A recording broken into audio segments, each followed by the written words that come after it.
This is the Brain Over Binge podcast, where we share a simple, brain-based approach to ending binge eating. I'm Kathryn Hansen, and for those who are listening for the first time, I'm the author of Brain Over Binge and also my newer book, The Brain Over Binge Recovery Guide. I'm so glad to be here sharing information and insights with you. I'm also glad to have my co-host here with me as well. Cookie, can you introduce yourself for those who may not have heard the podcast before? Thank you, Kathryn. I am a coach that focuses in two areas, emotional eating and binge eating. And Kathryn and I met a few years ago, and we've partnered up to do groups based on her book, The Brain Over Binge, both books.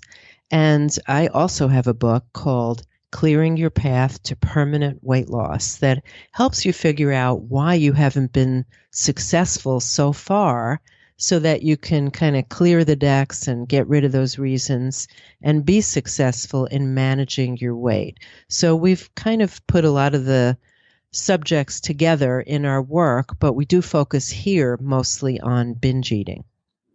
Thanks, Cookie. In this podcast, we're trying to help empower you and encourage you to put the binge eating habit behind you so that you can move on with your life. In this episode, we want to share some main questions that you may have after learning and using this approach. If you're a regular listener, you'll know that in each episode, we've already touched on various questions and concerns that often come up in relation to that episode's topic. So the questions we'll talk about here in today's show are in addition to what we've previously discussed. So if you have a question that we don't talk about here, we encourage you to listen to the shows so far, and hopefully you'll find helpful tips and ideas to help you move forward. So with that being said, let's jump right into today's topics. Now, one question we hear very frequently in our courses when women and men are learning how to dismiss the urges is this: how do I dismiss an urge when it feels too powerful? So this is common. There could be a few things going on here. One of the most common things we find is that you just may not be eating enough.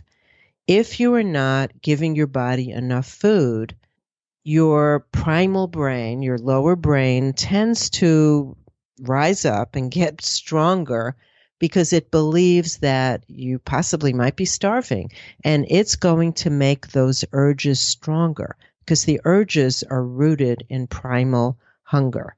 So you definitely need, as we've talked about before, you definitely need to make sure that you are giving your body enough food. And the way you could tell that is whether you're hungry. If you're hungry all the time, you're not giving yourself enough food. Another thing that could be going on if the urges feel too powerful is that you're falsely believing they're too powerful because of your thoughts. Your thoughts create your feelings. Here's how it works.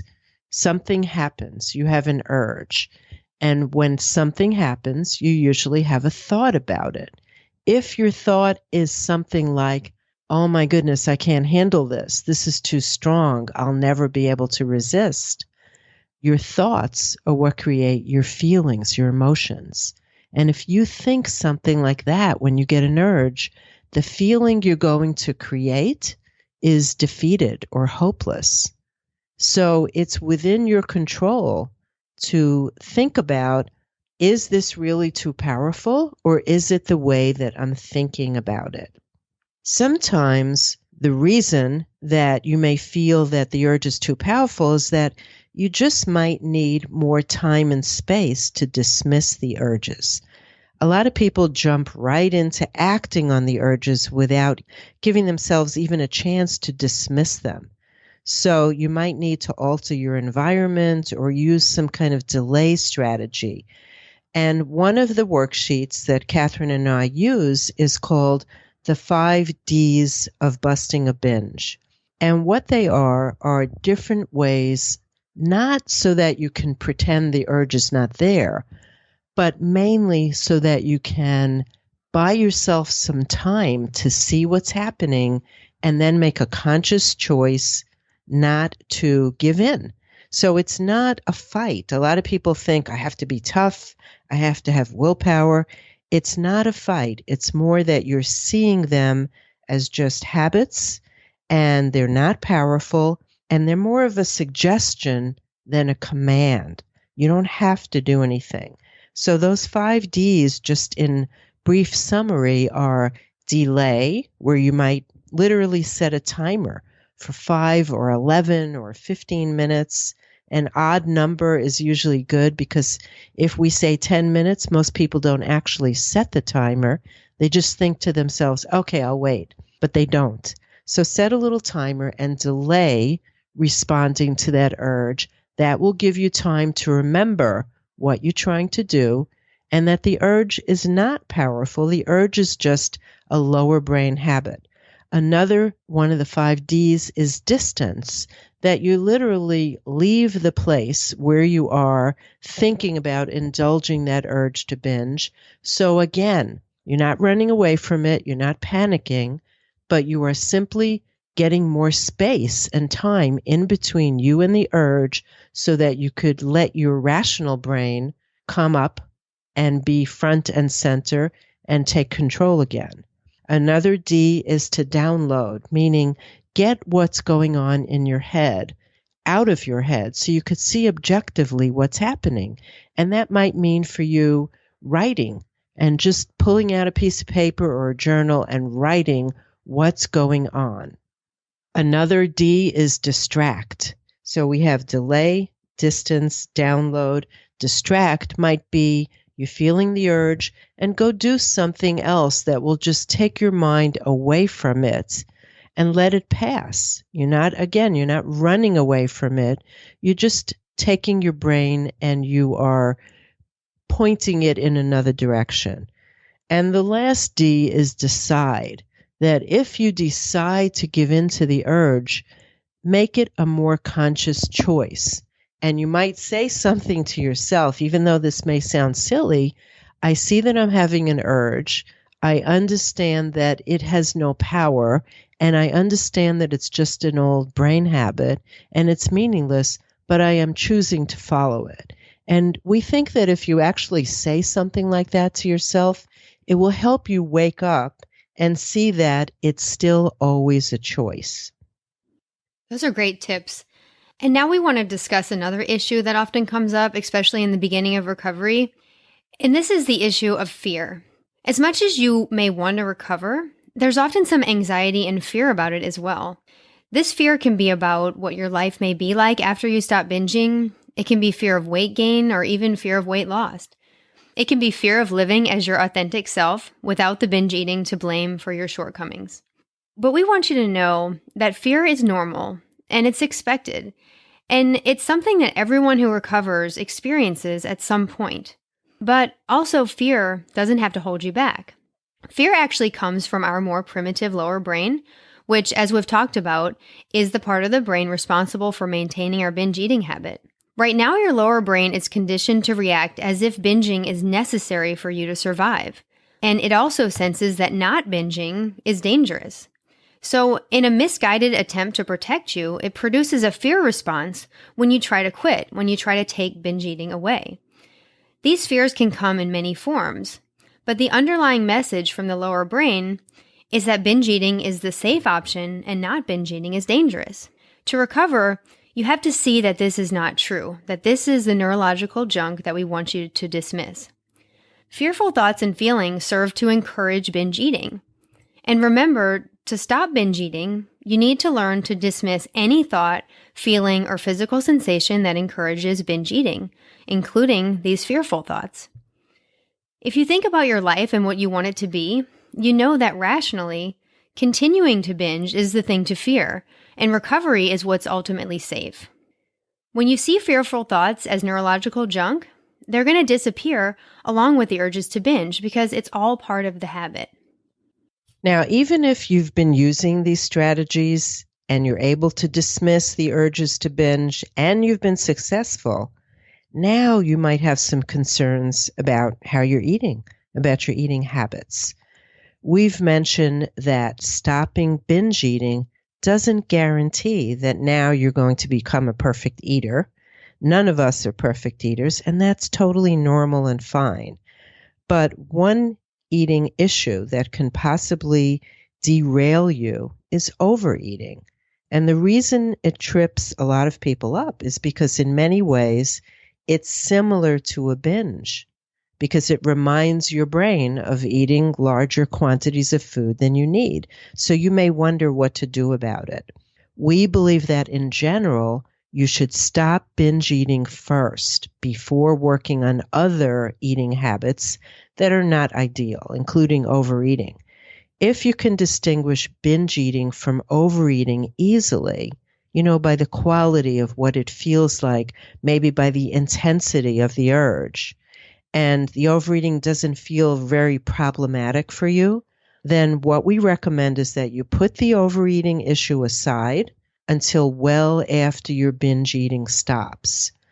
If your binge eating and your overeating are very similar, and you might have trouble separating the two, or if your overeating feels really like it's a big problem, then you can work on both at the same time. But we want you to make sure that the overeating is really overeating. If you have been eating very restrictively and trying to maintain a very low calorie diet, and then, your lower brain commands you to break that diet because it feels so restricted, you might think that you're overeating. So breaking a restrictive diet with a normal amount of food is not overeating. And you need to really check in with your body and be honest and try to look at the big picture of how much food your body actually needs. So to deal with the overeating, there are a few things that you can do, and we go more deeper into this in our groups. But one of the things is you could just treat the overeating urges in a similar way to the binge urges and realize that those urges to eat more food than you need are just habits and you don't need it. You're not hungry or you're no longer hungry, and you could simply see them and dismiss them and not do anything. Another thing you can do is focus on how eating more food than you need makes you feel. And this will help you make better choices. Imagine how you will feel after eating if you ate when you weren't hungry. Or imagine how you'll feel after eating if you kept going and continued to eat after you were hungry. So think about, are you hungry and how you'll feel if you keep going. And one of the other things you could do is set limits for yourself when you're in a tempting situation and know that your habit is to get an urge to keep eating more than you want. Let's say you're at a buffet or a holiday dinner and there's lots of choices that look good and smell good and everybody's eating. Set a limit for yourself of what you consider to be an honest, reasonable amount of food and be able to dismiss that urge to keep going, knowing that it's just a habit.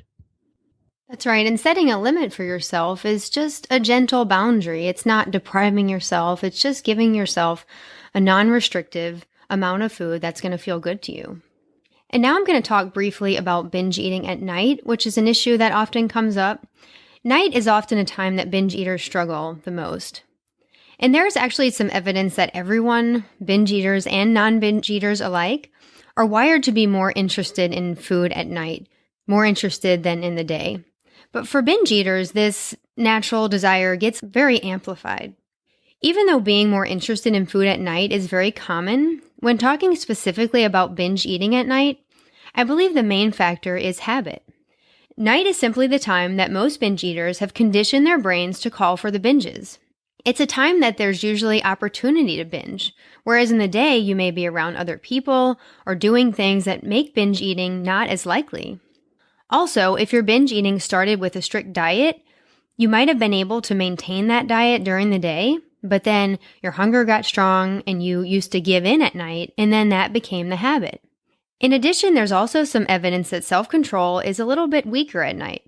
And although that does not mean you're powerless, it explains why binge eating at night is more common and then gets wired as habit. Now, we want you to know that the same 2 recovery goals apply at night as the same that apply during the day. You need to dismiss the urges and also eat adequately. And I think the eating adequately part of this is very important to mention when considering night eating. Some of you have likely heard the common advice not to eat at night. But in binge eating recovery, I believe it's important to satisfy hunger regardless of the time on the clock, and not just in binge eating recovery, throughout your whole life. Anytime we say a food is off limits, it's going to seem much more appealing. So try to allow yourself reasonable amounts of food at night based on your hunger. Keep some good food options in the house, some food options you're going to feel good about that you can use for night snacks, and so that you can satisfy your hunger at night. What I'm saying is you don't need to resist all desires to eat at night, but of course, to be free of the binge eating habit, you do need to dismiss these urges to binge. One last note about night eating is that since self-control can feel less available at night when you're tired, even though it is still there, some other strategies might be helpful at night as well that can just help you and give you a little boost. Some things like relaxing yoga or meditation or some light activity can be useful to help keep you connected to your higher brain. Or simply going to bed earlier may be the best recommendation. We always want you to remember that no matter what time it is, where you are, who you're with, what you're doing, what you're feeling, you can always stick to the 2 recovery goals. You can dismiss urges and you can eat adequately. That's all you need to do, and you need to do it in a way that works for you. And any time when recovery feels overwhelming, return your focus to these 2 goals and just think of one thing you can do to help you achieve them. I hope you've enjoyed today's show. If you want more information about Cookie or myself, you can click in the show notes. You can get my free book, The Brain Over Binge Basics, which is a great complement to this podcast. Cookie also offers a free ebook, which she talked about in the beginning of the show, which is very useful as well. So again, look in the show notes for the links to that. We also want to be able to let you know when our next courses are coming. So if you do, click in that show note area and get on either one of our email lists. We'll be able to let you know when the next Brain Over Binge Recovery Guide group is coming. And after that, we have a Brain Over Binge support group. So we want to be sure to let you know. And if you'd like to dive a little deeper into the subject of overeating, once you've conquered those urges and you can see the urges to binge for what they are, I can help you with that. And my podcast is also on iTunes, and it's called Weight Loss Made Real. So maybe I'll see you there. Remember that we are here for you, and we're totally confident that if anyone can do this, you can too. Thank you so much for joining us. This is Kathryn and Cookie, reminding you that you have the power to change your brain and live a binge-free life.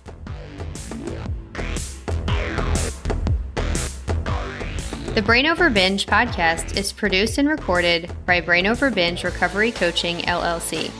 All work is copyrighted by Brain Over Binge Recovery Coaching, LLC, and all rights are reserved. As a disclaimer, the hosts of the Brain Over Binge podcast are not professional counselors or licensed healthcare providers, and this podcast is not a substitute for medical advice or any form of professional therapy. Eating disorders can have serious health consequences, and you are strongly advised to seek medical attention for matters relating to your health. Please get help when you need it, and good luck on your journey.